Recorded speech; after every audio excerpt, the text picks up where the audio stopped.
Players returning to training, a summer of change already underway, fresh optimism and excitement in the air, and Ange Postecoglou vowing to fulfil the dreams and aspirations of every Tottenham supporter.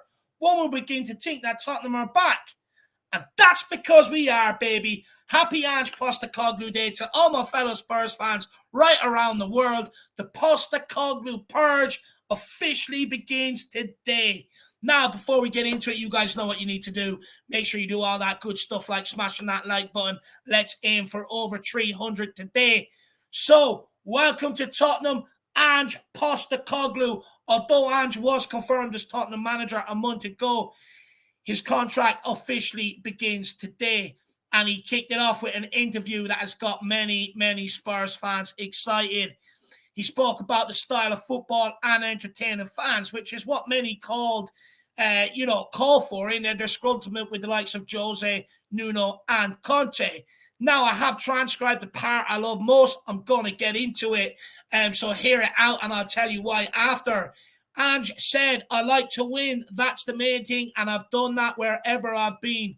The football is designed to bring success. Alongside that, it's really important to me that there is an element of what I think most fans and players want to be associated with, and that's football, that's exciting, and that people talk about.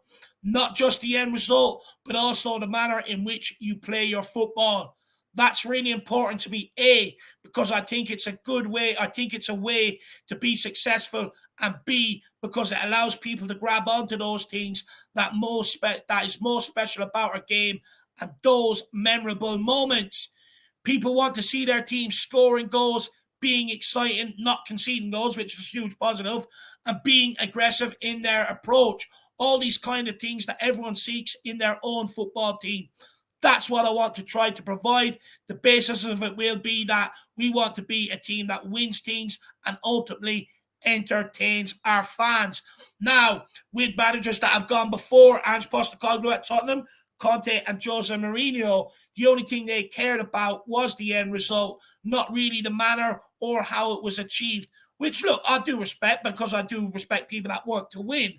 But Ange is slightly different. He brings you back to more of an older vibe, sort of what Tottenham are traditionally known with, because Ange Postecoglou, he does care about winning and the manner in how you do it. And that's what ultimately excites me the most about his sort of interview today, that we want to win. We want to win in style. We want to be a team that entertains, but most importantly, a team that is memorable, remembered through the ages, down the years, like some of those great teams that my outlet often recount some of his fondest memories of. And like I said, it's a touch back to some of the great teams of the past. Winning and doing it in style is something Tottenham has always been synonymous with. It's in our DNA and something fans can resonate with, whether it's Arthur Rose, pushing one side of the 50s, Bill Nick's double winning side of 60-61, or General Birkinshaw's team in the 80s that went on to win a couple of FA Cups and the UEFA Cup. Ange also went on to highlight that it will be a challenge and how happy he is to be here, saying, I'm very excited about the challenge ahead of an enormous football club, exciting league. I guess all the things you sort of strive for in your personal career. And for me, it's absolutely great to hear that a manager, A, understands that it is a challenge, that he wants to roll his sleeves up and work. But also, B, it's a manager that doesn't believe he's too good to be here, almost acting like he's doing you a favor. And that's sort of what we've had down the last couple of years in terms of Jose and Conte. They sort of were acting like they were doing the club a favor. They also only recounted the last 20 or so years under Enoch, never mentioned any of our history before that. And that was more so to get 22 world-class players so they could have two players in every single position and just roll them out and have an easy job. Or maybe they just feel like that that's where they are in the game, that they're beneath rolling their sort of sleeves up, mucking in and working with what you've got, but also working with what the club can provide. So it's good in that regard that we have someone like Ange Postecoglou who really understands the football club, but most importantly, he's grateful to be here, grateful for the opportunity that has sort of presented itself. But another thing that Ange has done already as well is that he's already got it off to a good start by turning many Spurs fans' heads with 2 statement signings that signal intent and a new era at Tottenham Hotspur is about to be undertaken. The first one was, of course, Vicario, who replaces Hugo Lloris, who was our number 1 for 11 years, so a very significant change there. But also bringing in someone like James Maddison, who solves a creative void left by the sale of Eriksen. And both have actually talked about the role that Ange played in getting them to sign for the club. In Vicario's case, his father referred to Ange Postecoglou wanted to sign Vicario because he had worked his way up in the game just like Ange Postecoglou. Also, Vicario went on in his interview to talk about Postecoglou's mentality. He said, I spoke with him. He told me the keeper is so important with his attacking mentality. He wants to dominate the game. I love this mentality. It will be a big chance for me. Then you go on to James Maddison and what he sort of said, and the words that Ange Postecoglou said to him that sort of stuck with him and convinced him about the new direction of Tottenham Hotspur in their very first chat. He said, speaking to the manager was very important. How's he going to be with what little bit of with that little bit of the unknown? So to have a decent chat with him and to get his thoughts on things, how he sees Spurs going this season. He said one thing to me on the call. I hope he won't mind me saying this, but he said, whether you come or not, you're going to see a completely different Spurs team under me. And that kind of stuck with me. And that he, when he said that, I thought, wow, there's the same belief that I've got in myself. Now, seeing a manager take such an active role in convincing players to come to Spurs is not something that we have seen at Tottenham since, I would say, Pochettino's early years. And we also seen how that togetherness and everyone working to achieve a common goal sort of where it took us. Although we never got over the line, I'd speak for many Spurs fans that at least we'd want to be in that position again. And, you know, under Pochettino, I had great connections with the players. They were young, hungry, wanted to win, wanted to succeed, and all had that sort of common goal. And when you look at what Maddison has said, what Vicario has said, you know, what Ange said, it looks like they're all starting to sort of come together and unite for that one common goal, which is scary if you're an opposition team, which I absolutely love. Now, also, another thing that I think is good for Tottenham Hotspur is a lot of the signings that we've made since Paratici joined here, but even the signings under Ange Postecoglou, Kulu, Vicario, James Maddison, they're all under 26, and I think it's a trend that is set to continue at Tottenham.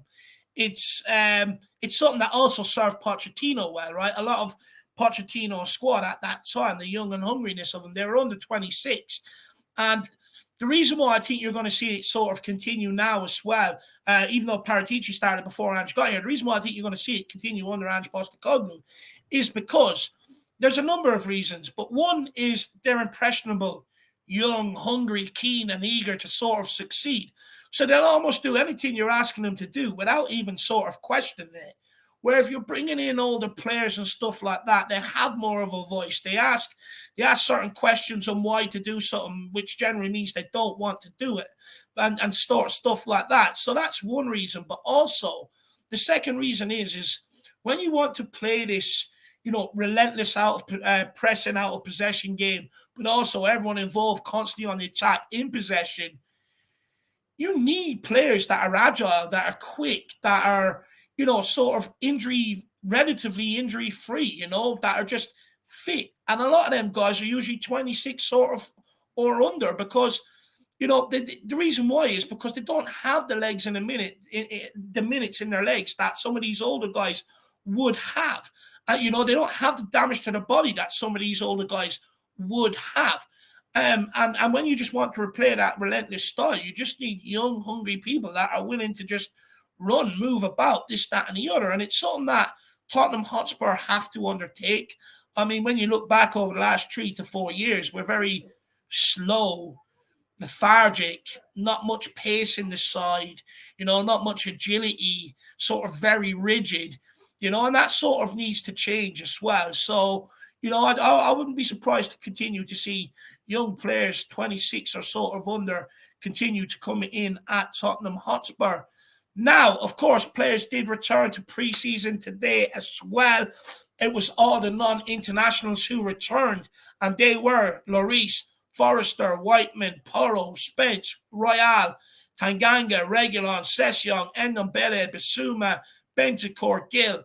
Now, first of all, they didn't really do anything serious today. They sort of undertook a variety of fitness tests, check on their condition before sort of heading out onto the pitches, doing a bit of light work, sort of getting the understanding of what Ange Postecoglou sorts of want from these guys. But a lot of them names, you know, you go through Lloris, Whiteman, Jed Spence, Tanganga, Reguilon, Session, Ndombele, Brian Hill. You know, no one really knows what their sort of future holds. So Ange Postecoglou does get a look at them. You know, what is it now? About 12 days. They've got 2 weeks basically to sort of make an impression on Ange Postecoglou before all the internationals start coming back, which a lot of them are sort of expected back on the 12th of July. So he has a lot to do in them 2 weeks, sort of looking at these players, deciding what ones he does want to keep around, what ones he wants out. And then when the next batch come back, the likes of Dyer, Sanchez, Davies, etc., he needs to do the same with. And it's something he needs to get onto very, very quickly, because there's a lot of players, as us Spurs fans know, that we just don't want to see again. You know, we've seen time and time again under multiple managers, they're just not at this level, which means then you have to get rid of them, and you've also to go and get replacements and get them in here as well. So we do need to act quickly on that. I have no doubt that Ange Postecoglou probably already has a fair idea, but as you know, there's always 1 or 2 players that can surprise people. So, I mean, it's a big undertaking there that he has to do. Although he got off to a good start with some signings, there's still a long way to go on that yet. And especially, you know, bringing in centre-backs, especially with Ange Postecoglou's system and the high line they're expected to play.